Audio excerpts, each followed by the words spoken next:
रमज़ान के आखिरी अशरे का सच का सफ़र स्पेशल जारी है। मैं इस वक्त आपको चंद ऐसे लोगों से मिलवाने चला जा रहा हूँ जिनकी ज़िंदगियों में बहुत छोटे छोटे मामलात ने भौचाल खड़ा कर दिया। ये लोग कौन हैं, क्या करते हैं, क्या सोचते हैं, कहाँ रहते हैं और इनकी ज़िंदगी में क्या हो सकता था जो नहीं हुआ, तफसीलात जानने के लिए सच के सफ़र में मेरे साथ रहिएगा। न्यूज़ वन की टीम एक बार फिर से रवां दवां है ईदी विलेज नूरियाबाद की तरफ, जहां मुझे मिलना है चंद ऐसे उम्र रसीदा अफराद से जो पागल नहीं लेकिन पागल खाने में बंद जरूर हैं। बुढ़ापे में ये जुल्म किसने क्यों किया, पूछते हैं शिकारपुर सिंध के जावेद अली से। यहाँ कैसे आए ईदी विलेज में? ईदी विलेज में मेरे साथ धोखा हुआ। मेरा भाई पुलिस लेके आया, उन्होंने मुझे गाड़ी में बिठाया, ईदी होम में ले आया। शिकारपुर से? शिकारपुर से। क्यों, वजह क्या हुई? वजह ये है कि हमारा रिश्ते का चक्कर हो रहा है बेटे के।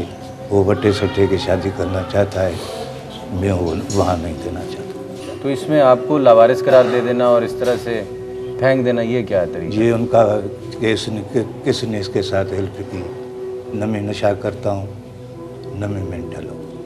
रीजनल अकाउंटेंट था, बीज और खाद में सासों ने, उधर से रिटायरमेंट ली। वो मैंने मकान, सोना, पैसा बच्चों को दिया, ये मेरी गलती है। और उन्होंने आपको पागल करार दिया? जैसे आप बैठे हैं, जैसे मैं भुट्टो साहब के साथ बैठा था, अपने महल में आया था। जब इतनी आपने एक अच्छी तरह से ज़िंदगी गुजारी है, कुछ बासर सिलसिला भी रहा है ज़िंदगी के अंदर, कुछ किसी हद तक भरपूर भी आप बता रहे हैं जो मुझे समझ आई, फिर ये सब क्या हुआ? धोखा। कैसा धोखा? वो मुझे अपनी तरफ बोल रहे थे पीपल्स पार्टी में आओ, मैं पार्टी से ताल्लुक़ नहीं रखना चाहता।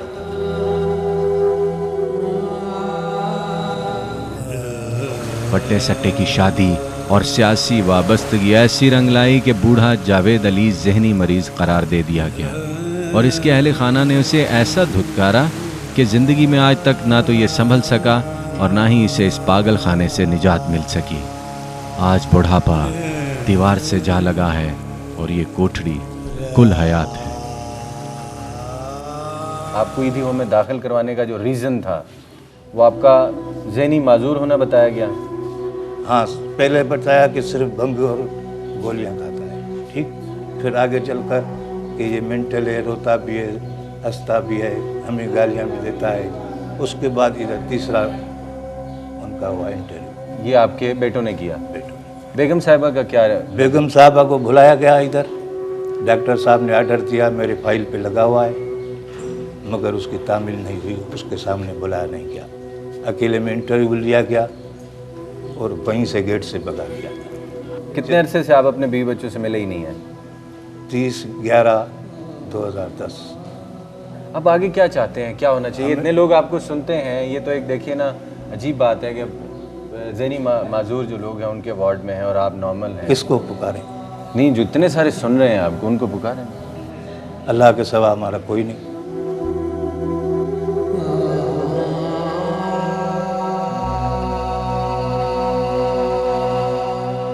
आप कह रहे हैं मैं पाकिस्तान पीपल्स पार्टी का एक बहुत अरसे तक वर्कर रहा हूँ, भुट्टो साहब के करीबी साथियों में रहा हूँ, लेकिन यहाँ पागल खाने में फेंक दिए गए नॉर्मल होने के लिए। इस जुल्म के ऊपर कोई बात नहीं करना चाहते आप? क्या बात करूं, दिल नहीं चाहता। ये अलग पहलू है।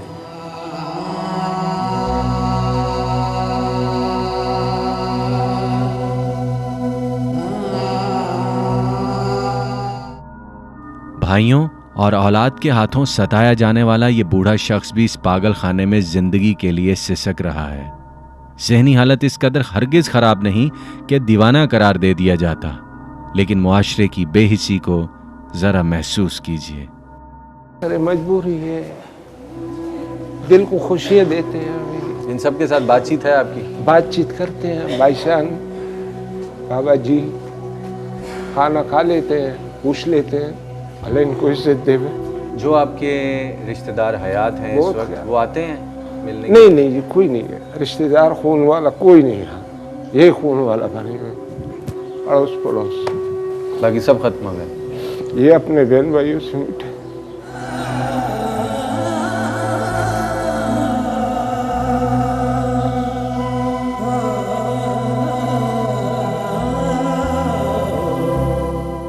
दिल में क्या आता है? ये है कि W9 में जो है भाई है हमारा, उसका चपली के बाप का कढ़ाई है, उससे मालूम करो कि भाई तुम लोगों का किस हिसाब में खुलता है, क्यों लापरवाह हो। बस कारोबार ठीक है उसका? हाँ हाँ ठीक कारोबार। वो कभी नहीं मिलने आया? नहीं आता है। कि आपको ऐसे क्यों छोड़ दिया? बस यही है कि घरों में रोले गोले, वो घर भी तो अलग अलग है, हर किसी का उनका सबका अलग अलग अपना अपना घर है। बस अपना अपना ईमान जाने वो लोगों का, अभी हम कुछ नहीं बोलते।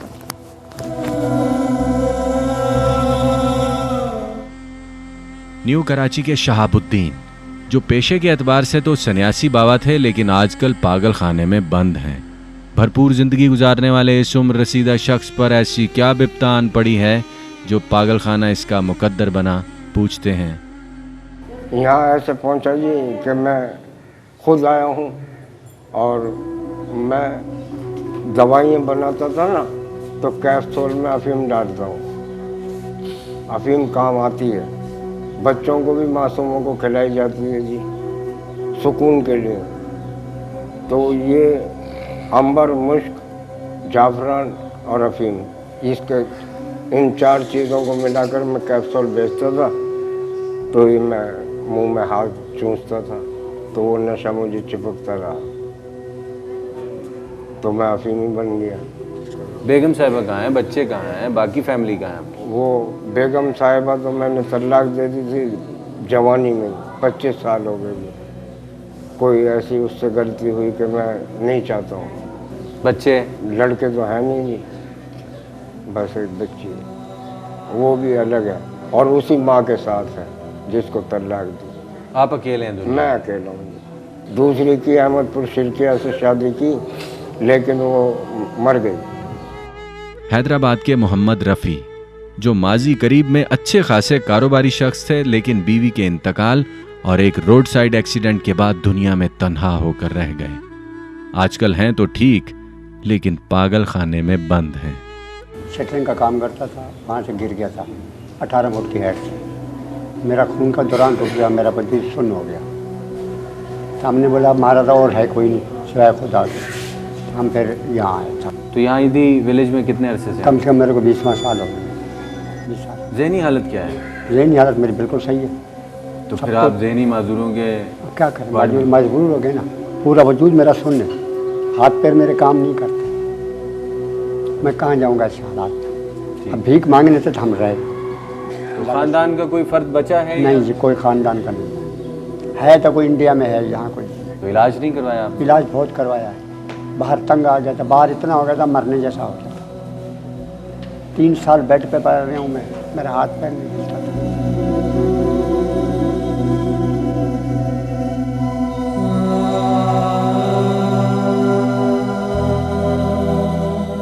कुछ कहना चाहें सरकार से, मुआशरे से, अपने जैसे लोगों के लिए, अपने लिए तो बात कर। कहना क्या चाहिए आप बताओ। दिल ही नहीं करता किसी चीज़ का, ना कहीं बाहर जाने को, ना कहीं रहने को। खामोशी से अपना यहाँ पड़े रहते हैं। यानी दिल भाई यही है, रिश्तेदार भी यही हैं, बहन भाई भी यही हैं, मुझे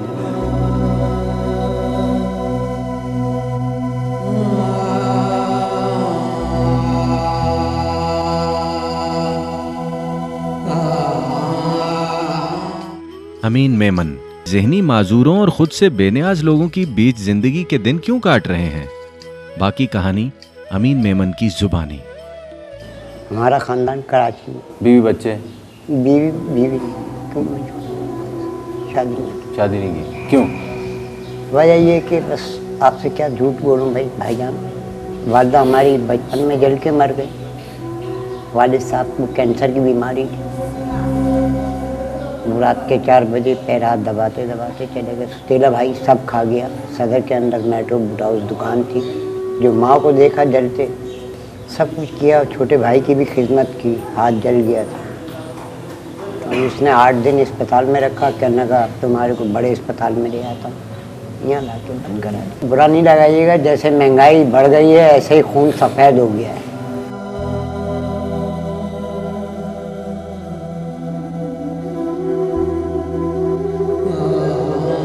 ज़हनी तौर पे फिट हैं आप? बिल्कुल फिट हूँ। पागलों के बीच में रहते हैं। क्या किया जाए बड़े साहब, मजबूरी है। जब तक का दाना पानी लिखा है खाएंगे। ज़िंदगी में शिकवा किनसे है आपको इस हालत तक पहुंचने में? इस हालत तक पहुंचने में अपने भाई से, अपने भाई से। उसने ये मेरे साथ तीसरी दफ़ा धोखा किया है। कोई अपील करना चाहें सरकार से, मुआशरे से? मैं तो यही अपील करता हूँ, अगर मेरा इलाज होता है तो करें साहब, अगर इलाज नहीं होता तो मदीने के वास्ते मुझे आज़ाद कर दें।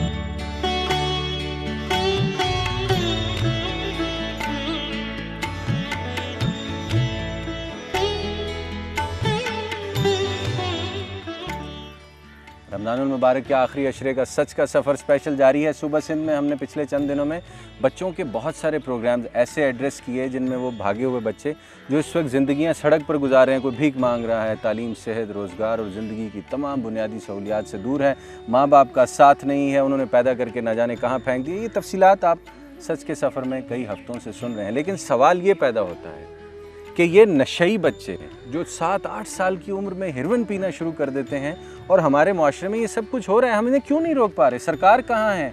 मुआशरे के वो अफराद जिन्हें ये बच्चे पैदा करने का बहुत शौक़ है, वो इन बच्चों को पैदा करके सड़कों पे क्यों फेंक देते हैं? ये तमाम सवालात हमारे दिल में भी हैं, एक मुआशरे के तौर पर आपके दिल में भी हैं। तफसीलात जानने के लिए सच के सफ़र में मेरे साथ रहिएगा, लेकिन इस ब्रेक के बाद।